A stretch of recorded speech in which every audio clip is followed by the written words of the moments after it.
Hi, I'm Bob Canote, and on this episode of the Camp Chaos Chronicles, we're going to continue the restoration of the Sioux valve grinder with repair of the plastic parts. And if you're a car guy, this has application everywhere.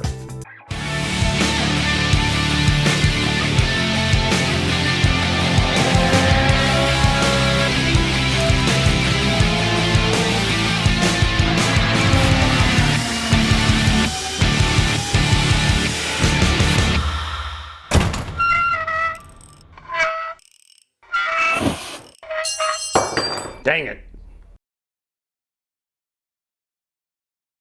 So if you're a car guy, you recognize the fact that there's a lot of plastic pieces in these old cars in particular that are cracked, broken, otherwise really not usable as they are.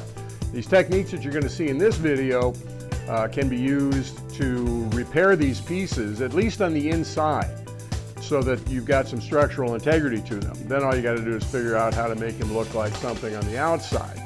But the primary thing is if you've got some bolt tabs cracked off of a dash panel, for example, you can use this technique to reattach that, and it's going to be as strong as it ever was.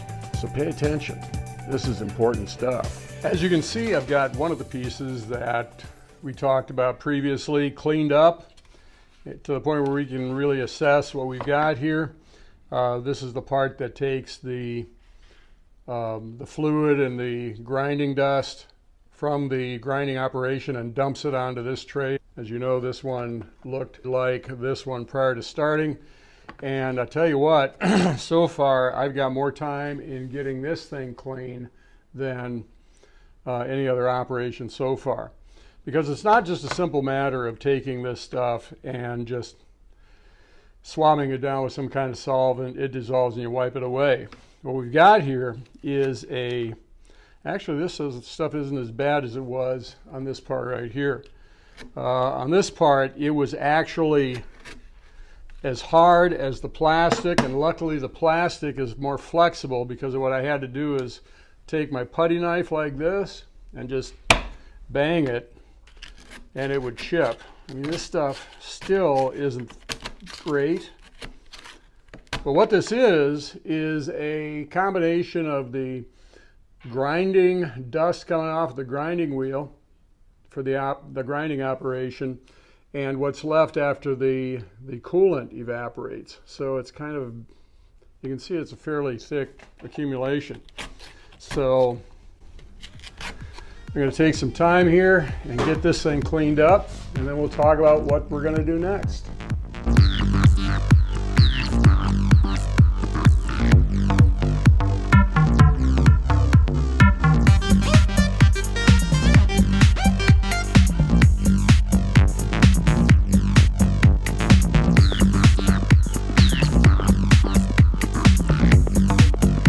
Well, this is what this piece looks like after I cleaned it up. I dissolved as much of that gunk as I could with the naphtha and some fine Scotch-Brite. Also, I had some of the heavier accumulations in the corners. I had to go after that with a putty knife and a straight pick.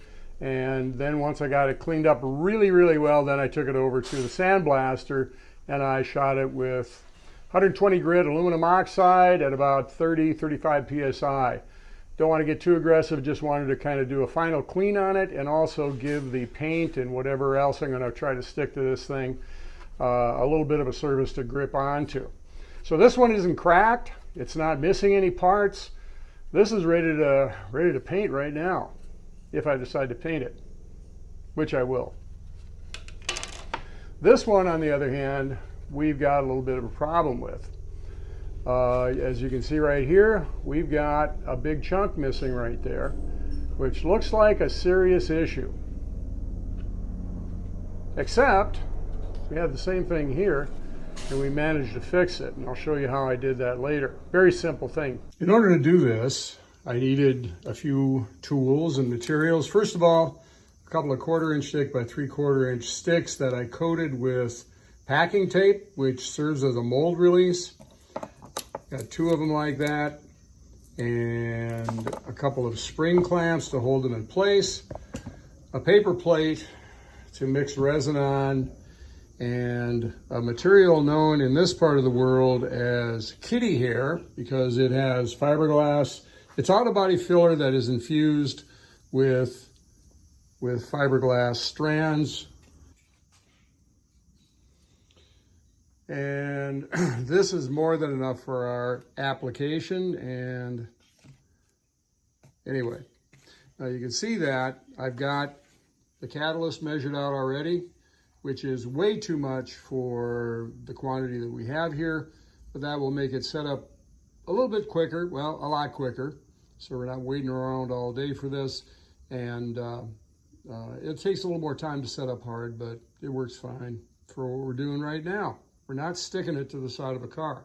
So I'm going to take this and I'm going to mix this up until we get a uniform blue color. Okay. At this point, the clock is ticking. We're going to take one of our pieces of wood and we're going to clamp it to the inside. And the other one on the other side. So that's what we've got. Then what we're going to do is we're going to take a bamboo skewer and stick this on here. And it's already starting to set. It's kind of warm today, so it's already starting to set up. So we need to kind of get a move on because I get one shot at showing this without tearing this all down and doing it all again. And I'd say we're there. I thought I had too much for what we were doing, but turns out we got just about the perfect amount right there. Okay, so get that shape generally the way we want it, and we're gonna now stick this to the outside. Like that, and like that. You can see we got a little squeeze out in the bottom. Perfect. In fact, we're gonna take what we got left and stick it down here. We can always sand this off later. Just want to make sure that we get everything covered so we don't have to mix up another batch of this stuff. Then we're going to take the top and kind of push it down so we can make that flange that we've got elsewhere on the part.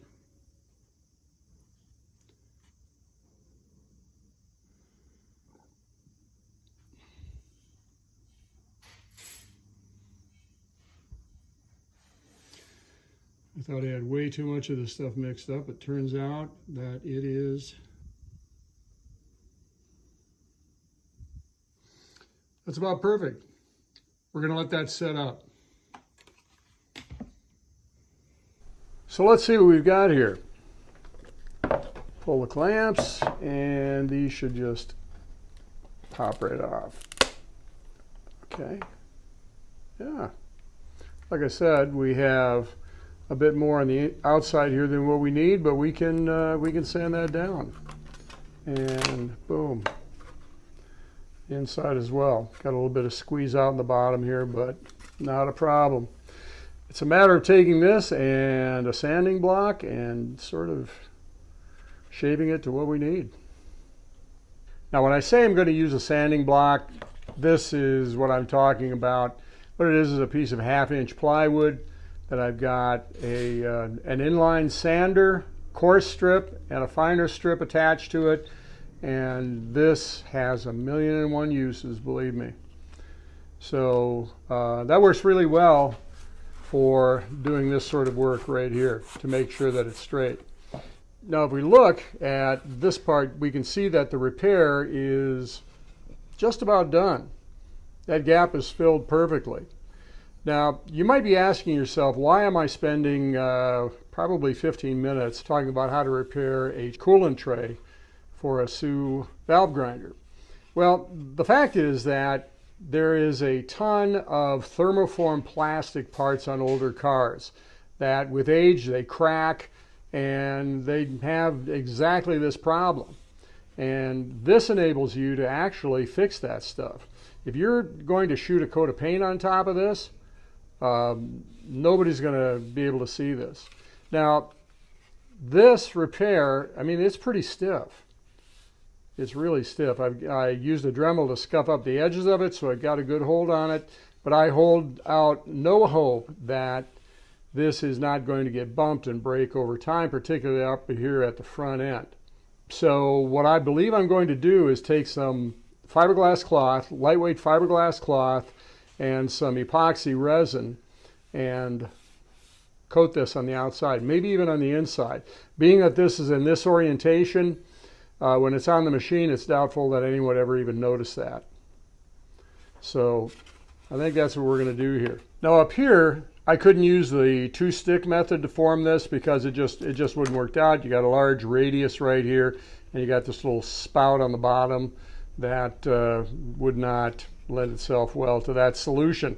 So what I did is I took some aluminum duct tape, the stuff they use in commercial applications, and I wrapped it around here and made a rough form with it, and then did the same thing, built it up on the inside. First of all, I went with the green kitty hair stuff that we used on the other two repairs, and then filled in. I had some depressions that I needed to fill in, so I used some regular polyester auto body filler for that.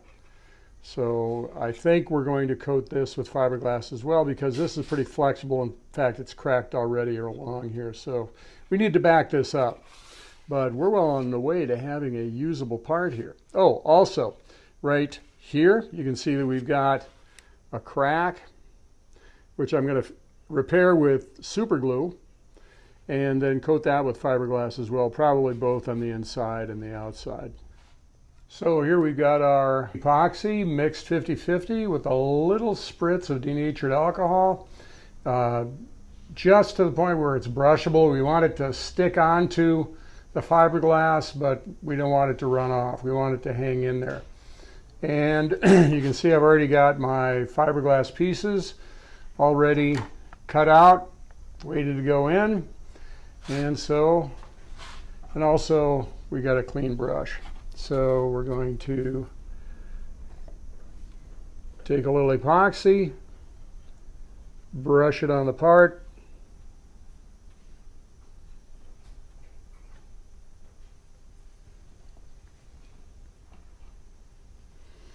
and then lay on the fiberglass part. Now we only really want it to come up to the bottom of that flange at the top. So we just kind of drive it up there, and we're going to kind of stipple it down to the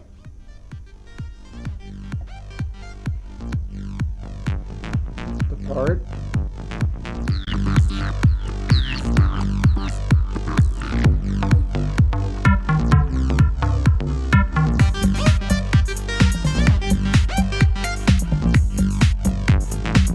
Resin is a little bit thick at this point. It's not wetting out the cloth the way that I would like for it to. So what I'm going to do is use a heat gun and reduce its viscosity a little bit.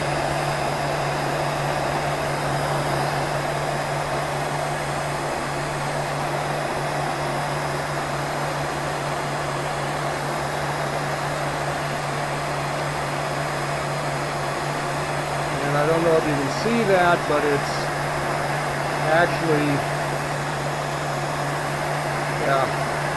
actually penetrating into the fibers very well at this point.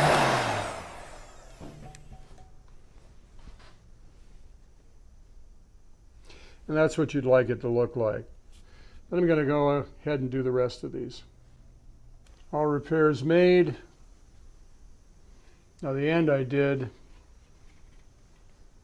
the inside as well, because that, if it's going to break anywhere, it's going to break off there. But it occurred to me that, you know what, this is going to be a high level of overkill on these repairs, so I'm just going to do the outside. So yeah, let's let this set up, see what it looks like. And to make a long story short, here we are. Fiberglassed, sanded, and sandblasted to texture the surface for paint. And this thing is just really, really stout. It's stronger than it's ever been. And you'll be able to see the weave, but not very much. The end here where I doubled everything up, it's super stiff. So that part is as good as new.